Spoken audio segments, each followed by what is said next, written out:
Je crois que vous pouvez tous la voir. Et donc voilà, comme Ren l'a dit, je travaille plutôt donc dans la linguistique computationnelle, sémantique et pragmatique. Et donc, je vais un peu vous parler de mes travaux dans ce domaine-là. Et je voulais parler un peu de la place de la linguistique. Maintenant, on entend beaucoup parler d'intelligence artificielle et on se demande parfois, bon, est-ce que les machines vont nous remplacer? Et rassurez-vous tout de suite, ma réponse va être non. On a encore besoin de linguistes. Donc, avant de commencer, je vais juste retracer brièvement l'histoire du traitement automatique des langues naturelles, pour ceux qui ne sont pas tout à fait familiers avec ce domaine. Donc, ça commence en 1950 avec la traduction automatique pendant la guerre froide. Et puis, dans les années 60, il y a le programme ELIZA, dont vous avez peut-être entendu parler, qui simule un psychothérapeute rogérien. Donc, l'idée, là, dans ce domaine de thérapie, c'est que le psychothérapeute va essayer de montrer beaucoup d'empathie envers son patient et souvent va reformuler les affirmations du patient en question. Et donc, c'est quelque chose qu'on peut faire via des règles, surtout en anglais. Transformer une phrase assertive en question n'est pas tellement difficile. Et donc, il y avait ce programme ELIZA qui avait été développé au milieu des années 60 par Weizenbaum. Et c'est le début des chatbots, en fait, dont vous avez peut-être entendu parler. Maintenant, on a énormément de chatbots qu'on peut trouver sur le net. Vous pouvez essayer ELIZA aussi, et même des versions maintenant un peu plus performantes. À la fin des années 60, on a le système de blocs, Schrödel, développé par Winograd, où là, l'utilisateur va pouvoir interagir avec l'ordinateur dans un monde restreint, un monde de blocs. Là, donc ici, il y a l'image rendue de l'époque. Et donc, évidemment, il interagit au clavier, donc avec une espèce de fonction de clavardage. Et il peut donner des instructions à l'ordinateur, comme « pick up a big red block ». Il n'y avait pas de couleur à l'époque sur les écrans, et donc ça se voit mal ici, mais chaque bloc avait une couleur notée dessus. Et l'ordinateur va faire le mouvement qui a été demandé. Il y avait déjà un peu de coréférence. Donc, par exemple, l'instruction suivante pourrait être quelque chose comme « put it on the big one », et l'ordinateur comprendrait que le « it » là est le bloc qu'il vient de prendre, et « big one » serait donc un gros cube. Et puis, dans les années 70, il y a la tradition shankienne qui commence avec cette idée de script, ou de nouveau dans un domaine très restreint. Donc, il y a par exemple le script de restaurant. On va décrire de façon très précise tout ce qui se passe quand on vient dans un restaurant. Donc, on rentre dans le restaurant, le serveur vous donne une table, on s'assied, on reçoit le menu, etc., de façon très, très, très précise. Et puis, en fait, si on a bien décrit tout ça, on peut faire énormément d'inférences automatiques. Et ça marchait très bien, mais évidemment, ce n'était pas du tout généralisable à d'autres domaines. Alors, dans les années 80, là, c'est vraiment le golden era de ce qu'on appelle le rule-based parsing, dont l'analyse syntaxique à l'aide de règles. On a aussi le développement d'ontologie qui commence au niveau de la sémantique. On voit le sens des mots comme étant leur définition, d'une façon assez traditionnelle. Et puis, on a donc ce développement d'ontologie, aussi toutes les caractéristiques. Un mot va être défini par ses caractéristiques, ses propriétés. Je vais vous montrer après que ça va changer. Donc voilà, ça c'est l'ère qu'on appelle symbolique. Donc on définit tout par des règles. Et bon, en tant que linguiste, c'est quelque chose qu'on aime bien faire. Avec le développement après, dans les années 90, de corpus et de tree bank, on va rentrer dans l'ère qu'on va dire l'ère statistique. Et donc ici, c'est l'image en fait d'un corpus qui vient plus tard de Universal Dependencies que Ren a mentionné, mais que je trouvais qu'il illustrait bien les tree bank. C'est en fait, c'était la page de garde doctorat de la personne qui a développé le UD Tree Bank pour le Perse, qui est Morgan Serjahi.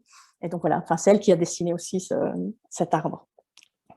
Mais donc là maintenant, avec le fait qu'on a accès à beaucoup de données, on va pouvoir non plus uniquement écrire des règles, mais simplement utiliser la statistique pour pouvoir développer le parsing et l'analyse syntaxique dont etc. Pour la traduction automatique, en fait, bon, c'est entre autres tous les documents du Parlement canadien qui a permis, donc on avait ces corpus parallèles anglais-français, qui a permis aussi de faire des bonds de géants en traduction automatique de façon plutôt statistique, où ce n'est plus maintenant des linguistes qui doivent s'asseoir et écrire tel mot est traduit par tel mot, mais on va pouvoir simplement voir une série de strings est traduite comment en anglais ou en français, et puis on a un modèle de langue pour mettre les petits ensembles de mots dans le bon ordre. Et puis évidemment, donc dans les années 2000, on a le développement du web qui va permettre non seulement d'avoir des systèmes qui vont être supervisés, où donc on a des corpus, des données avec des annotations et les systèmes apprennent sur ces annotations, mais on va aussi avoir le développement des techniques non supervisées grâce à l'émergence du web et donc la prolification de données à n'en plus finir. Et donc, cette ère statistique a aussi été appelée l'ère du n-gramme, parce que voilà, on va compter simplement des séries de mots. Et c'est aussi à ce moment-là qu'on va un peu shifter au niveau de la linguistique sémantique la façon dont on va représenter le sens des mots. Et on va avoir maintenant une sémantique distributionnelle. On va dire que les mots vont être représentés par les contextes, les autres mots avec lesquels ils co-occurrent. Et donc, c'est à ce moment-là, vous avez peut-être entendu parler donc, de ces sémantiques de vecteurs, où on va avoir tout le lexique et un mot va être représenté par un vecteur,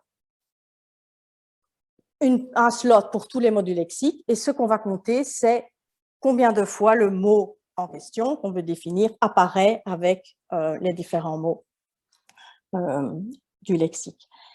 Et c'est ça qui va donner donc naissance aux word embeddings, okay? Et puis donc dans l'ère neuronale, donc la dernière ère dans laquelle on est maintenant, le système Elmo, dont vous avez peut-être entendu parler, qui se base sur cette idée de sémantique distributionnelle avec des systèmes assez compliqués de transformers. Et donc voilà, là on est vraiment rentré donc à partir de 2015 dans l'ère neuronale dans laquelle on vit, et on a quasi tous les 6 mois des nouveaux systèmes de réseaux de neurones qui sont créés, surtout par les grandes industries, Google, Facebook, Microsoft, puisqu'il faut donc quand même des machines assez puissantes pour pouvoir entraîner ces systèmes qui sont devenus très compliqués sur des millions de mots. Donc, Chris Manning, en 2015, avait publié un article dans Computational Linguistics où il dit qu'on est rentré dans le deep learning tsunami. Et effectivement, c'est tout d'un coup ce qui s'est passé. Vous avez peut-être entendu parler de ces différents modèles, BERT, Elmo, Hoover, Roberta. Donc, on les appelle les Muppets Model. Et donc, voilà, pour l'instant, donc c'est là qu'on est. Et ce sont des modèles qui ont des performances quand même assez extraordinaires. On va analyser ça d'un peu plus près dans la présentation. Et donc, la question qu'on se pose un peu tous maintenant, c'est qu'est-ce qui va se passer maintenant? Quelle est la suite? Okay. Et donc, voilà, moi, je travaille dans plutôt donc, Natural Language Understanding, compréhension de la langue. Et donc, je vais vous montrer ce que j'ai fait dans ce domaine-là. On a donc ces modèles qui sont assez performants. Et comment est-ce qu'on les teste? En fait, on développe des benchmarks. Et donc ici, je vais vous mentionner un des benchmarks, Superglue, qui a été créé pour tester ces modèles pour donc, la tâche de compréhension du langage. Il y a 4 grandes tâches: l'inférence, la réponse aux questions, question answering, la désambiguïsation et la coréférence. Je vais illustrer brièvement chacune de ces tâches. Donc, l'inférence, qu'est-ce qu'on demande au système de faire? On donne au système un passage, okay, P. Donc, par exemple, ici, Dana Reeve, the widow of the actor Christopher Reeve, has died of lung cancer at age 44. On va faire l'hypothèse que ce passage est vrai et le système doit décider si l'hypothèse, ici, Christopher Reeve had an accident, est vraie, fausse ou on ne sait pas. D'accord? Toujours, donc, on fait l'hypothèse que P est vrai. Okay? Donc, ça, c'est ce qu'on demande aux ordinateurs de faire. Donc, en anglais, donc, les termes sont le entailment, neutral ou bien une contradiction. Parfois, on a une catégorisation que de 2, entailment ou non-entailment. Okay? Et on reviendra à l'inférence. Donc, les réponses aux questions. Donc, voilà, par exemple, une des tâches dans Superglue. On donne au système une phrase comme « My body casts a shadow over the grass ». Et le système doit déterminer la cause, choisir entre l'alternative 1, « The sun was rising » ou l'alternative 2, « The grass was cut ». Désambiguisation, le système reçoit deux phrases, « Room and board » ou bien « He nailed boards across the windows » et il doit décider si les deux termes soulignés ici, « board », donc le même mot, a le même sens dans les deux phrases, oui ou non.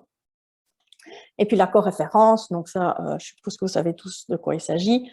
On essaie de donner au système des phrases un peu compliquées. Donc ici, Mark told Pete many lies about himself, which Pete included in his book. He should have been more careful. Et on demande au système, est-ce que le he ici coréfère avec Pete, oui ou non? Je pense que vous pouvez tous voir qu'ici, he est plutôt Mark. Donc voilà. Et donc dans chacune de ces tâches, on a plusieurs corpus qui sont inclus dans le benchmark Superglue.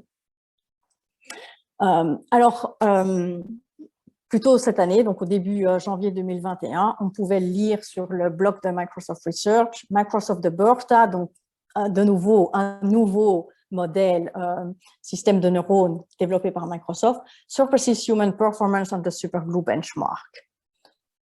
Donc voilà, si on regarde les chiffres, effectivement, donc si on demande à des humains donc, de faire cette tâche, on obtient presque 90%, juste un peu en dessous. Et maintenant, donc récemment, le système de Google et celui de Microsoft font un petit peu mieux que les humains. Donc voilà, est-ce qu'on a résolu la compréhension automatique du langage? Quand on regarde les chiffres et que vous lisez en fait certains articles, c'est ce qu'on dit, hein, waouh, les systèmes de neurones comprennent le langage. Et bon, il y a un très bon article de Emily Bender à University of Washington qui dit qu'il faut faire très attention en tant que chercheur, comment est-ce qu'on écrit. Ces systèmes, en fait, ne comprennent rien. Il faut bien se dire qu'il n'y a quand même pas de magie là et ils ne sont pas encore à notre place. Donc, quand on dit qu'ils comprennent, c'est quand même utiliser le mot dans un sens peut-être un petit peu exagéré. Et donc, bon, voilà, je vais un peu vous montrer ce qu'ils arrivent à faire. En fait, ils font juste du pattern matching, de la détection de patterns de façon très, très performante, mais ils ne comprennent pas le langage comme nous le comprenons. Et donc, un des corpus qui est inclus dans Superglue pour la tâche d'inférence, un corpus que j'ai développé, le Commitment Bank avec Mandy Simon et CMU et Judith Tannhauser à l'Université de Stuttgart. Et donc, je vais un peu vous expliquer ce qu'il y a dans ce corpus. Donc, j'étais intéressée par la tâche de Speaker Commitment. Je pense qu'en français, de ce que j'ai vu, on dit l'engagement de l'orateur. Donc, si je dis « je sais que Lyon est à la même latitude que Montréal », vous allez penser que je suis assez certaine du fait que Lyon est à la même latitude que Montréal. Par contre, si je dis « il se peut que Lyon soit à la même latitude que Montréal », là, vous n'allez pas penser que je suis tout à fait certaine, pas tout à fait committed que Lyon est à la même latitude que Montréal. Et donc, bon, ça, c'est un problème sur lequel on s'est penché en linguistique depuis très longtemps. Comment est-ce qu'on exprime cet engagement, ce commitment? Et donc, ici, principalement, on était intéressé par quand est-ce qu'on infère la véracité d'événements qui sont subordonnés. Donc, dans une phrase ici, un petit passage là, quand on lit ça, et qu'il y a la dernière phrase ici, « Did you know that wasps lay their eggs in ladybird, piercing the weak spot in their armor » Est-ce qu'on va inférer que les guêpes pondent dans les coccinelles?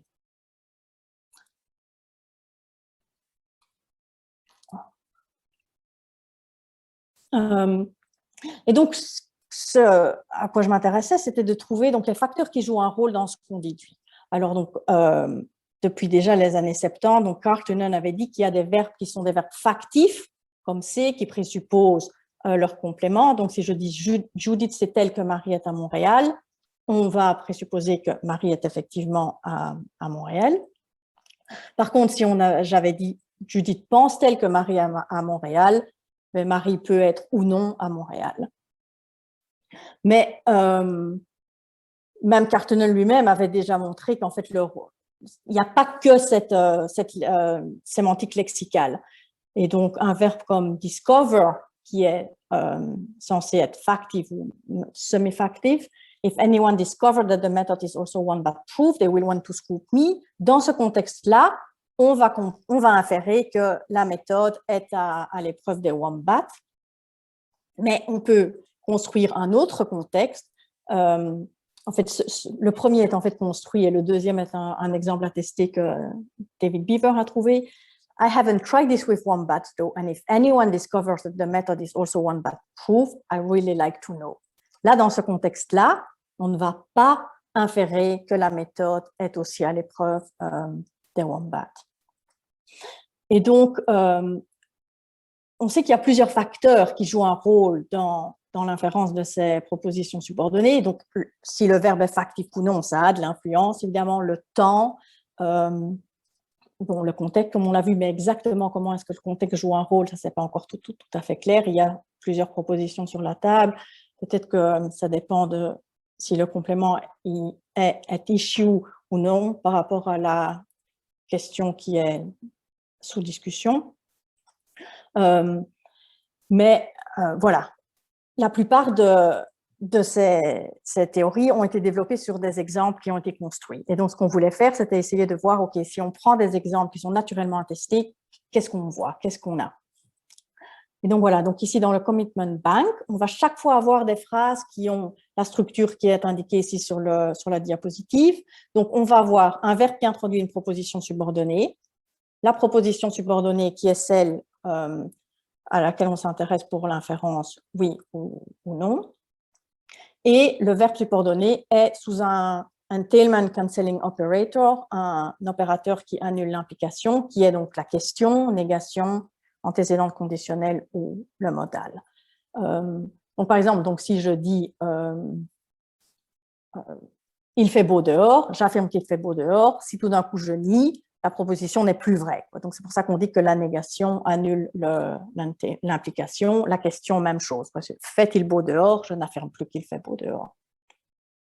Donc, la structure là des phrases est claire. Il faut bien se souvenir de ça parce que ça va revenir dans la suite de l'exposé. Donc, on a chaque fois un verbe qui est introduit, la proposition, et ce qui nous intéresse, c'est le commitment, l'engagement par rapport à la proposition.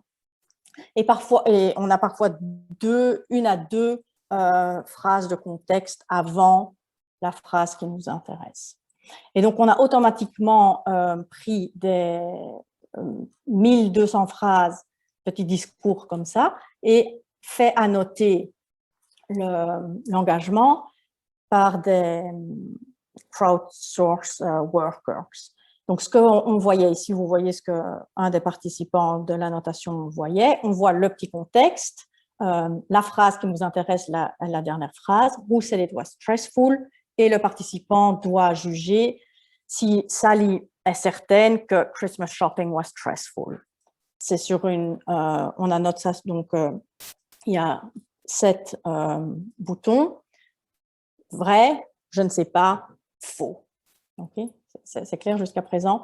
Et donc, évidemment, de façon interne, on a remplacé ces boutons par 3, 2, 1, 0 jusqu'à -3. Donc, si on répond 3, on est certain que le complément est vrai. Si on répond -3, on est certain que le complément n'est pas vrai. Et donc, qu'est-ce qu'on voit? On voit qu'en fait, il y a quand même pas mal de variabilité dans l'engagement. En orange, là, j'ai mis les verbes qui sont soi-disant factifs. Et bon, ils se trouvent vers la droite du graphe, mais pas tout à fait à droite non plus.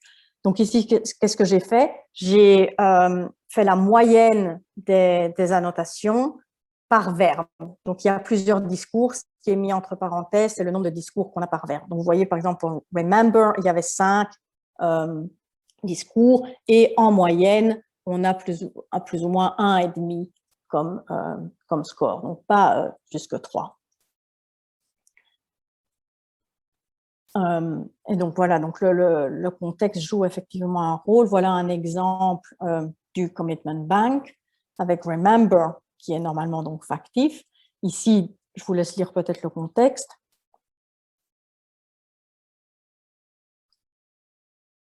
Et donc, no one remembers he had a younger brother. Tout le monde juge que le complément ici, he had a younger brother, est vrai. Par contre, un autre contexte ici, oh, I did, I was lucky, I would have liked brothers and sisters, but I don't remember that I was ever lonely. Même verbe, on ne sait pas exactement le même sujet, mais même temps, présent. Là, en fait, tout le monde a dit que le complément était faux. C'est peut-être dû au NPI, là, ever. Je ne sais pas, mais en tout cas, voilà, c'est ce qui se passe ici. Et ce qu'on voulait essayer de comprendre, c'est, voilà, est-ce qu'on peut trouver exactement quels sont les facteurs dans le contexte qui vont prédire l'inférence pour la proposition complément. Alors, on sait que la probabilité a priori du complément joue un rôle, et ici, donc, il y a un bon exemple de ça. Donc, on parle d'une carte de crédit, et puis donc la phrase qui nous intéresse en gras ici, « Do they really believe that the number is just for verification ?» Tout le monde a dit non. Un code de carte de crédit, quand quelqu'un vous appelle et que vous ne connaissez pas, personne ne va aller le donner. Et donc, believe, qui normalement est un verbe donc non factif, là, en fait, ce qu'on va inférer, c'est que le complément est faux. Okay? Et donc, ça, c'est quelque chose qu'on voudrait pouvoir faire de façon automatique. Et voilà, donc on avait ce commitment bank, et quand il y a eu l'appel pour des tâches à inclure dans Superglue, donc je me suis dit avec une de mes étudiantes que peut-être qu'on pouvait transférer notre corpus commitment bank en système d'inférence avec un passage, une hypothèse, et le proposer pour la compétition dans l'inclusion de Superglue. Donc ici, comment est-ce qu'on a transformé ça? Tout ça va être le passage, okay, et l'hypothèse va être le complément. D'accord? Donc, l'ordinateur reçoit tout le passage, et puis on lui demande, si tu fais l'hypothèse que le passage est vrai, est-ce que tu vas inférer que Christmas shopping was stressful? Et donc, je vous avais dit, il y a 3 catégories, et ce n'est pas un continuum de -3 à +3. Et donc, ce qu'on a fait, c'est qu'on a dit que toutes les annotations qui étaient entre 3 et 1, on allait dire que c'était vrai, 0, neutre, -1 à -3, faux. Donc, ce qu'on a fait aussi pour ne pas rendre quand même la tâche trop difficile pour l'ordinateur, c'était qu'on a uniquement pris les discours pour lesquels il y avait 80% des annotateurs qui étaient d'accord sur la notation. Donc, s'il y a 80% des annotateurs qui tombent dans l'intervalle vrai, alors on gardait le discours. Parce qu'en fait, dans certains discours, quasi la moitié en fait, du commitment bank, il y a parfois une variation dans les annotations qu'on reçoit. Donc, on a un peu, quelque part, simplifié la tâche pour l'ordinateur et dit, OK, il faut déjà que les humains soient d'accord, vraiment tous une majorité sur la notation. D'accord? Donc c'est assez clair ce qui se passe là par rapport à l'ordinateur. Et donc, ce système, ce corpus, est inclus dans Superglue. Et donc, je pensais que si on retourne donc à cet exemple-là de Remember, on a vraiment des données complètement différentes avec le même verbe, la négation. Et ce corpus allait peut-être être un peu plus difficile que d'autres pour l'ordinateur. Okay? Et donc, on s'était dit qu'on allait peut-être avoir ici un corpus d'exemples adversariaux, comme on commençait à faire en vision. Donc, ces systèmes de réseaux de neurones, en fait, là, le boom incroyable, ça a été à la base dans le domaine de vision, où l'ordinateur donc reçoit une photo et il doit pouvoir mettre des labels sur ce qu'il voit. Donc, si par exemple, je regarde la fenêtre de Rennes maintenant, il dirait qu'il y a une personne, une lampe, un fauteuil, etc. Et ces systèmes de réseaux de neurones ont vraiment donc, boosté les performances à 30% en plus. Et il y a donc certains chercheurs qui se sont dit, mais qu'est-ce qui se passe si Maintenant, je mets l'image d'un éléphant, donc je superpose l'image d'un éléphant sur l'image. Un enfant de 3 ans va dire, mais que fait l'éléphant dans le bureau de Rennes? L'ordinateur, elle est tout à fait perdu. Et pas de surprise, en fait, qu'est-ce qui se passe? Il a reçu des milliers d'images labellisées où on n'a jamais vu un éléphant dedans. Donc, il a vu peut-être des milliers de bureaux avec un ordinateur, une lampe, une personne, des livres, mais pas spécialement un éléphant. Et donc là, il ne sait plus que faire. Et donc, c'est maintenant ce qu'on fait aussi en NLP, c'est est-ce qu'on peut essayer de trouver des corpus un peu difficiles et voir qu'est-ce que l'ordinateur comprend ou ne comprend pas. Donc, avec mon étudiante Nanjiang Jiang, on avait évalué BERT, un de ces systèmes de réseau de neurones, sur le Commitment Bank qui fait partie de Superglue. Dans ce système de NLI, Natural Language Inference, en fait, il y a certains chercheurs qui ont réalisé que les corpus sur lesquels les ordinateurs avaient été entraînés contiennent des artefacts. Et donc ici, je vous donne un exemple d'un des tout grands corpus de NLI qui s'appelle le multi-NLI, qui contient plus de 400 000 paires, passages, hypothèses. Et la façon dont ce corpus a été construit est la suivante. On donnait un passage à des annotateurs et ils devaient construire une hypothèse soit vraie, soit neutre, soit fausse. Et en fait, si on analyse ce qui se passe, pour construire une hypothèse vraie, la plupart du temps, ce que les annotateurs font, c'est parler des chiffres, des nombres, et passer à quelque chose de plus général. Donc, il y a énormément de mots comme at least, people, animals, pour créer quelque chose de neutre. Souvent, en fait, ils inventaient un but. Et donc, on a to help provide for our family, ce qui fait qu'en fait, on créait artificiellement des hypothèses neutres beaucoup plus longues que les autres. Et donc, en fait, si le système sait juste voir quand c'est long, c'est neutre, voilà. Et puis, pour créer une phrase fausse, donc la plupart du temps, en fait, les gens utilisaient une négation. Et donc, la négation indique directement que la phrase est fausse. Et donc, si on utilise des mesures de degré d'association des mots par rapport aux catégories, on voit que not, never, no one vont avoir un très haut degré d'association avec la catégorie contradiction. Et donc, on espérait qu'avec nos données qui venaient de façon tout à fait naturelle, j'ai oublié de dire ça, mais donc on a pris des données qui viennent du Wall Street Journal, du British National Corpus et du Switchboard, on n'allait pas avoir ces artefacts. Et effectivement, si on calcule le PMI, donc une mesure de degré d'association sur les hypothèses, on n'a pas du tout quelque chose d'aussi transparent que ce qu'il y a ici par rapport au MNLI, au multi-NLI. Par contre, si on regarde ce qui se passe dans le passage, et donc la phrase d'où sort la proposition subordonnée, eh bien, on voit que ici, donc, j'ai mis des mots uniques et des trigrammes qui avaient un haut degré d'association avec les trois catégories. Et vous pouvez peut-être voir, il y a notice, no, qui sont des verbes actifs, hautement associés avec la catégorie vraie. C'est moins clair pourquoi, mais apparemment, l'opérateur de modalité, perhaps, could, might aussi, est souvent associé avec entailment, vrai. Et donc ça, Elisabeth Aline Smith a travaillé aussi là-dessus et avait montré, en tout cas au niveau expérimental, que ces opérateurs de négation, modalité conditionnelle et question n'ont peut-être pas tous le même rôle dans l'inférence. Neutre, on voit do you think, I hope, qui sont donc des verbes tout à fait non factifs, donc ça a du sens. On ne voit rien de particulier avec les unigrammes. Et puis, pour la catégorie faux, on voit le trigramme ici don't think, en fait, qui vient de I don't think.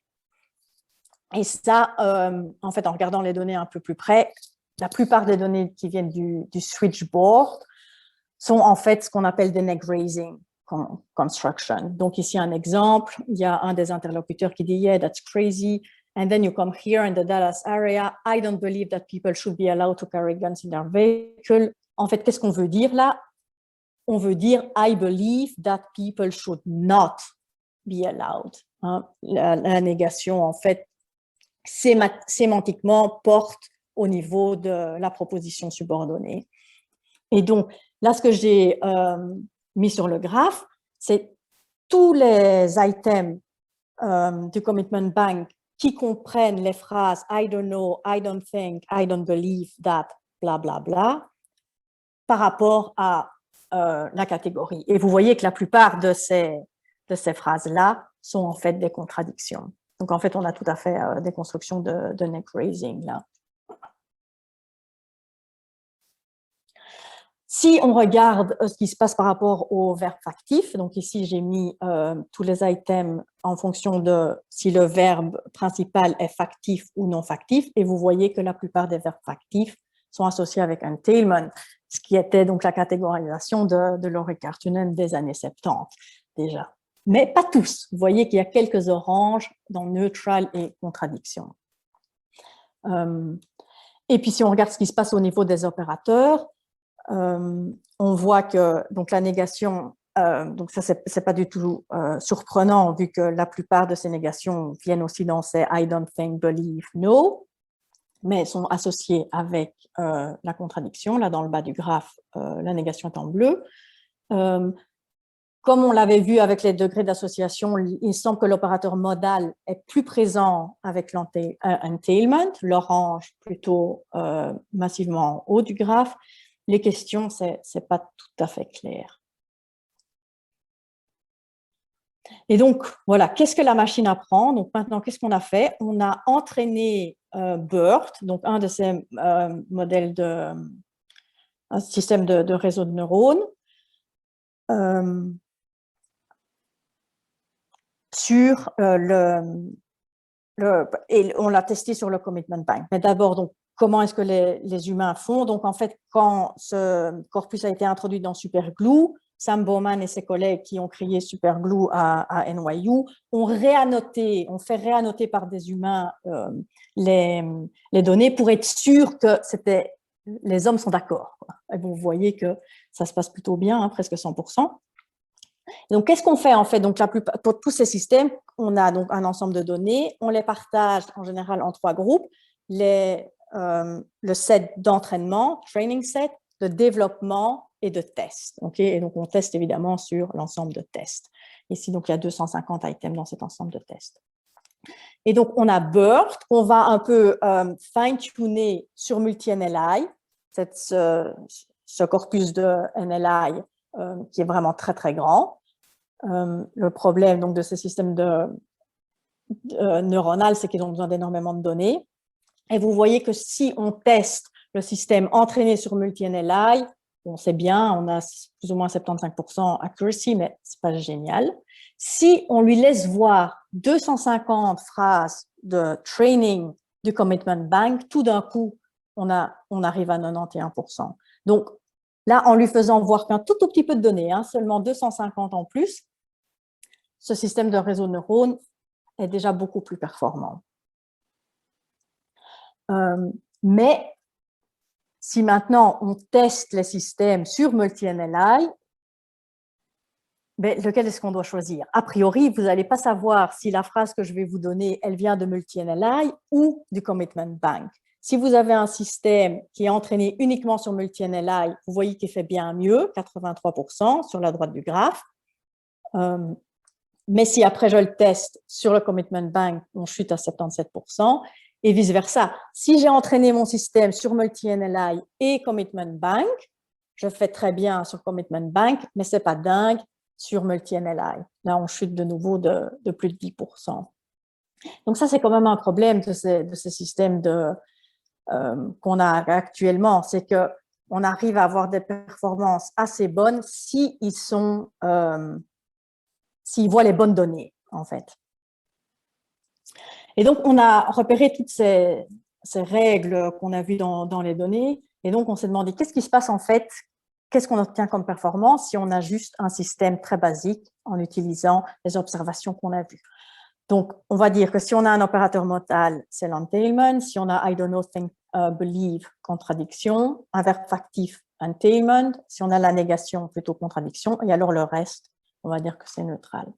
Donc, si on utilise ces règles, on obtient 80% de accuracy.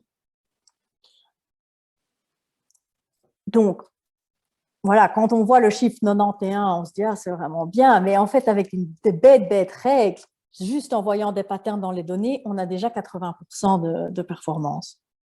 Et donc, ce qu'on a aussi regardé ici, c'est sur quel item est-ce que BERT fait bien. Et donc, on a 203 items sur les 250 qu'on arrive à prédire correctement avec les règles, les 5 règles là, que je viens de décrire.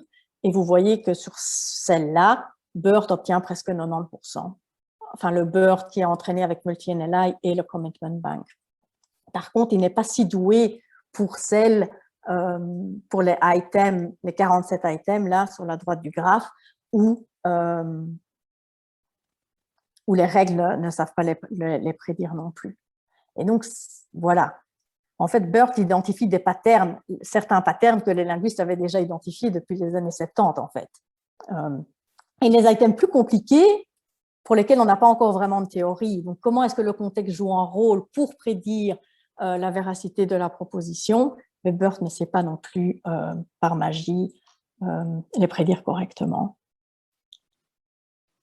Donc, voilà ici un exemple où ça se passe mal pour BERT. Donc, si on passe ici à « Wow, well, I don't know, you think you'd go in space if you had a chance ». Donc, on demande « Est-ce que Speaker B would go up in space if he had a chance ?» La notation gold est neutral, l'heuristique, comme je vous les ai définis, l'aurait correctement, et BERT dit contradiction. Et en fait, pourquoi? Si on regarde, on s'est regardé où est-ce que BERT attire son attention. Ce sont des systèmes assez compliqués quand même malgré tout à comprendre exactement ce qu'ils font, mais on dirait là qu'en fait, ils se trompent à cause de ce I don't know. Et donc ça, c'est quand même un problème. Il ne comprend pas que là, c'est juste une autre phrase. Un autre exemple ici. Those people, not one of them realized I was not human. They looked at me and they pretended I'm someone called Franz Kafka. Maybe they really thought I was Franz Kafka. Hypothèse, it was Franz Kafka. Gould dit contradiction.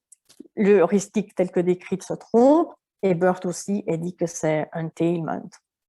Donc, sans doute parce qu'il y a un de ces opérateurs modal, et la plupart des phrases avec un opérateur modal étaient liées à l'entailment, et ça, c'est un des patterns que BERT va voir. Peut-être qu'il y a aussi la présence ici de realize, qui est un autre verbe actif qui l'induit un peu en erreur.